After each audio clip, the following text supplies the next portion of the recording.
What is up, fanboys and fangirls? Welcome back to another episode of TV Talk. To my left is Tyler. You good over there, buddy? Me? Yeah. I was getting ready to lean over to Luke and be like, I wish I could stay like that the entire episode. And then I was like, oh, Brett's doing the intro. I probably shouldn't do that.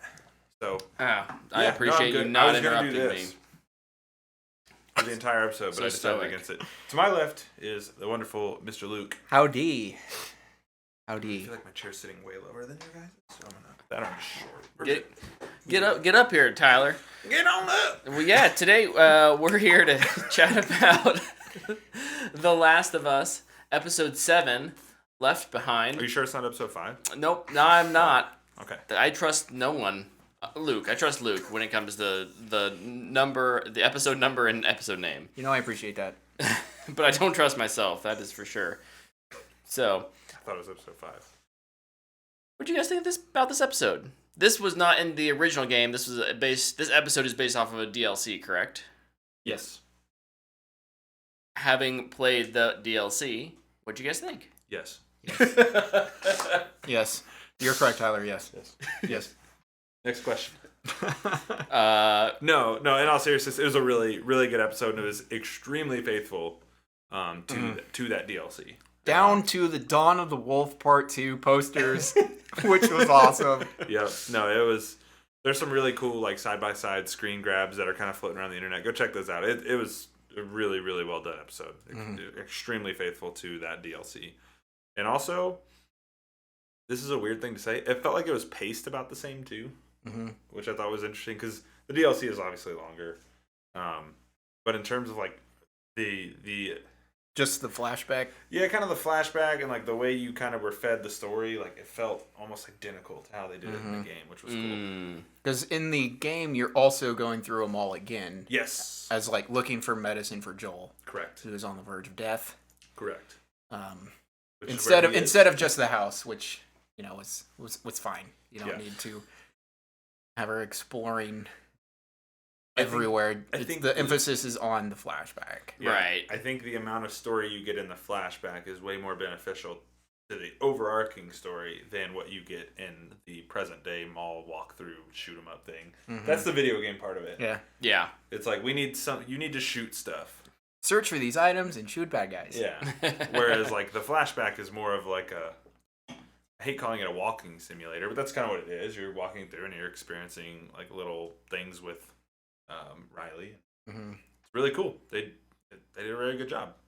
For someone who hasn't played it, what did you think of this episode? Man, I really, really enjoyed it. I think it was a great look at Ellie and that kind of loss of innocence that, not that she's obviously a bit she's a little crazy, salty, kind of sailor, chip on my shoulder attitude beforehand. But there was still this hope of like, maybe I'll find love, maybe I'll find belonging. Yeah. And you see that get like torn away from her just at the freaking moment when you're like, oh yes, this is oh no, and it's gonna happen. But again, like you were talking about the pacing of the episode and just how they staged that scene was really, really good and really, really compelling. And it tore me apart a little bit inside. So as it's supposed to, right? Yeah. So I really enjoyed that extended look at Ellie and learning a little more about her backstory and meeting a new character. And I think that every time this show has introduced a new character, it's done such a good job at telling us why we should care. And that actor, actress have always been like just on point. And Storm Reed playing Riley in this episode. Man, she was good. Yeah, she was really good. So good because she portrayed that like there was a reason why you might think Ellie might have a crush on this girl. And then at the same time, like, Ellie's not someone who gets just pushed around, but this is someone who can convince her Bethany just with 15 stitches with a look to like go through the door, turn to the right, and let me know when you're there. Yeah. Do it. And she'll be like, okay. Okay. Yeah, it was really interesting to watch like throughout this episode between Ellie and Riley. Like we know what Ellie's thinking, but you don't get that perspective from Riley throughout. But you can kind of see it in like little things she does that she's thinking it too. And like they talk about it in the post show, and like we know it just from playing that DLC or whatever. But I thought it was just so incredibly balanced in how much they gave you, like little by little. Like it was I'm just thinking of what you would look like in this, and it looks like a playful joke, to a friend, but in reality, it's not. Yeah. Or like the lingering a little too long after the picture in the photo booth. Like all those little things are the things you're watching Ellie do that from a different perspective. I just thought that was done so well. Yeah. And it just, I don't know, it worked. Everything in this episode just clicked perfectly. Yeah.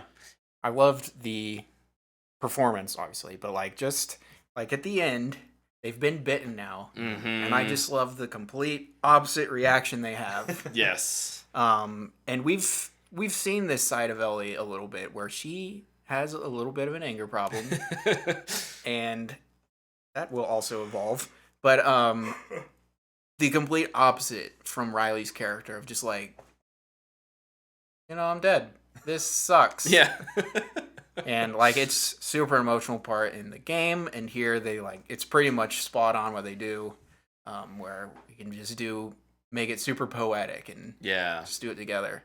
I thought they also did a really good job of tying that flashback into the present day story. Yeah. They didn't. I mean, you didn't even really have to do that in the game. You just kind of understood, like, she's trying to help Joel in present day, and here's her backstory, because you don't know anything about her really. She's just a character in the game. You play Joel, right? And to kind of see her be like, no, you just don't give up in this world anymore. Like, these people you care about, you got to keep fighting for them, and like we're in this together. And how she like uses the flashback to be like, I'm not gonna just leave Joel here. Yeah. Like, I love this person. I'm going to be with this person till the end, even if we die. Yep. I thought they did so good with integrating that together. And another thing, like with her, like that's when, she gets bit and finds out like, oh, it's not a death sentence. And like you kind of see throughout the show, she doesn't feel like anything is a death sentence for anybody. Right? Like she tries to save Sam. Joel's like, go get Tommy. And she's like, no, I don't think you're dead.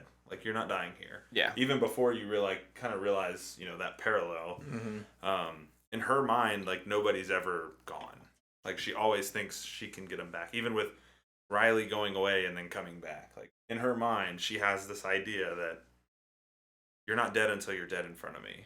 Right. And I just think that's interesting. Yeah, they had me on that when she walks away and she comes back and you hear the scream. I was like, all right, here we go. So that was a nice little. Caught me. They were trying. Yes, the bait and switch. Because they show the infected before too. Yeah. They're always like, it's right around the corner. Yep. It's right around the corner. Don't do that. Oh, that's sweet, but it's right around the. What? How long you been? You're playing like Mortal Kombat? always waiting for it, and then it's the end. You're like, I actually really appreciate that. It just slowly walks through the door, and they're just like, oh, frick. Yeah. Because, I mean, I guess Riley is trained with a gun, and kind of. But again, like, you can see Ellie is definitely a fighter, but like they don't really know what they're doing exactly. Yeah. But like it wasn't. I think I just appreciated how it wasn't like jump scare, bitten. It's like, no, just like, I am here and I am the threat. Let's do this.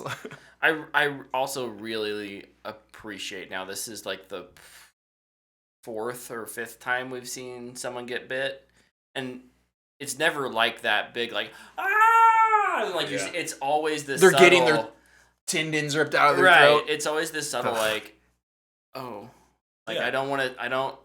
there's that hesitancy that like even 20 years after this thing breaks out, everyone's still. I think that's way more realistic than doing the whole like The freak Walking out Dead version. As it's happening. Stephanie's watching The Walking Dead now, so I'm getting to see a little bit of that. Once they leave the prison, stop watching. Yes, seriously.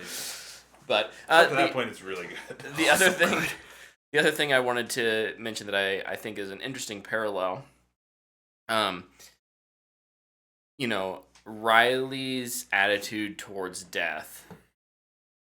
It's a nice reflection of what like Bill and Frank have in their at the end of their episode. Mm-hmm. It's this quiet acceptance of like, this is it. Maybe we'll have 20 years.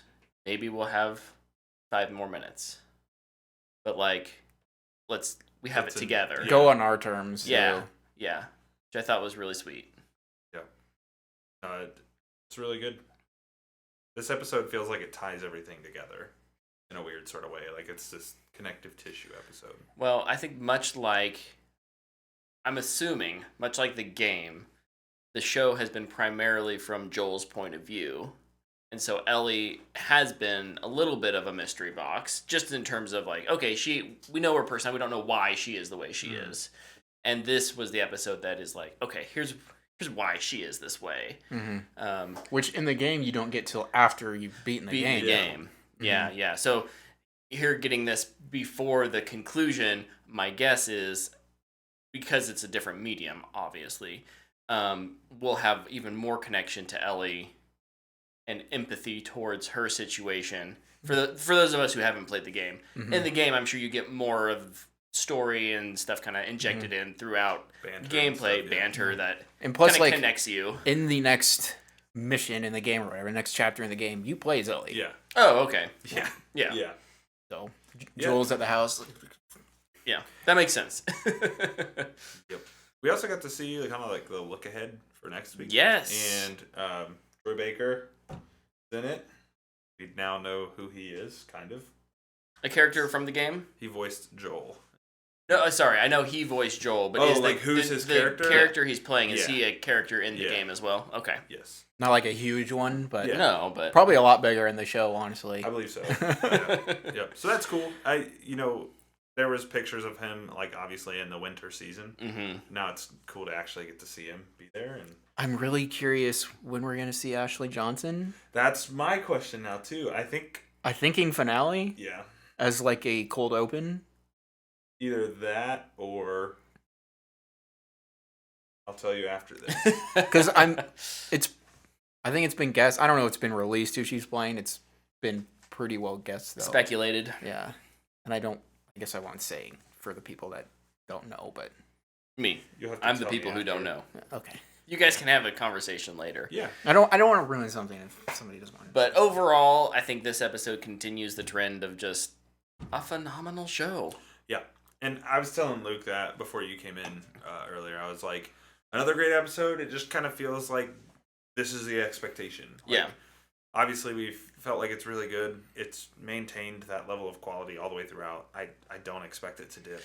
Yeah. I think it's going to at this point, I don't. I was maybe a little bit concerned just based, like, Mason... the only other thing that he's like done that I really, really loved was like a 4-episode, like Chernobyl short, right? Like it's boom and it's done. And so my concern was, will he be able to continue that throughout a longer season? Mm-hmm. And he has. Yeah. Him and Druckmann are killing it. So also go watch Chernobyl. Yes. Literally one of the greatest things I've watched. Yes. I've not watched it, so yes. Yes. It's on my list. It's so it's so good. Yeah. I know this is like a Last of Us TV talk, but I've never watched a show that's like made me feel so smart. And I cried a lot in that show too. Golly. But I can't wait to see what he does after Last of Us season 2. Mason. Last of Us season 3. Maybe Last of Us season 3. Who knows? But I think he's got a fantastic second half of his career ahead of him. Yeah. I'm very excited. I'm a little sad because, well, I don't know.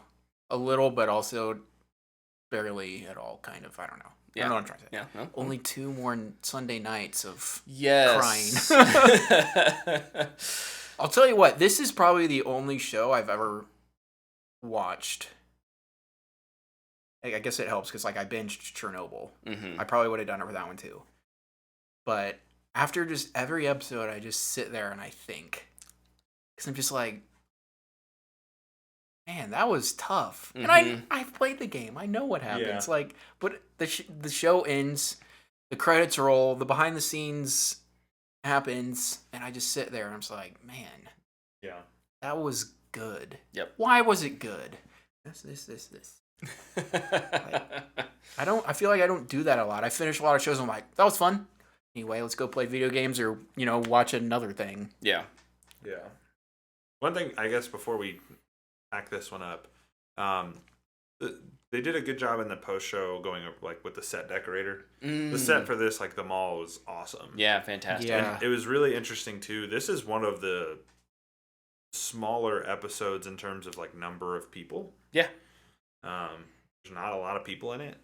After 1, 2, 3, 4, 5, 6. Yeah. 7. I just think that's Dead man uncredited. Oh, that part was fun. 5 speaking roles, maybe. Yeah. 6. 4 speaking roles. Joel doesn't technically. Oh yeah, he does. The infected makes noises. Yeah. Okay. I do have a question for Tyler though. You too, obviously, but I know Tyler is the biggest Mortal Kombat fan here, and I'm just curious what you think about them choosing Raiden and Melina. Kind of shocked that Ellie would choose Raiden. Honestly. Raiden would have been the one on the poster, though, right? No, it would have been Scorpion. Oh. Back then, yes. Oh, really? Yeah. That's why the lightning's behind the logo. Because, like, that makes sense. It's like, it's the poster that's been in a room. Raiden leads the... That's who I'm going to play as first. The people from Earth. So, he's kind of the and good guy. What do you also think about her switching to, who's it, Baraka? Baraka? That makes way more sense for her. Okay. Blades. Fighter. Obviously knew Melina was going to be the choice because she mentions her in episode 2. Yeah. Mm-hmm. Yeah. No. Baraka makes way more sense. Also loved that they gave us fatalities. It was cool. Like, it's cool that I'm assuming WB cleared that for them. Oh, yeah. Like, yeah, take it. Go for it. Like, that's awesome. Loved it. Yep. Agreed. Well, that will wrap up this week's TV Talk. Next week, we will be doing a double header. Last of Us episode 8. And 5. And Mandalorian season 3 episode 5. 1. Oh, also 5. 1 and 5. We have a. So are they just doing the first episode of Mandalorian? That I don't know. I guess if there's more, if they do the thing where they drop 2 or 3. I know that Disney Plus has had a trend of being like, here's the first 2. We'll do or all here's of the those. First 3. Whatever drops next week, we'll do or this week, we'll do a TV Talk next week just one. on the episode. Okay, so episode 1. Yep. Yep. Okay.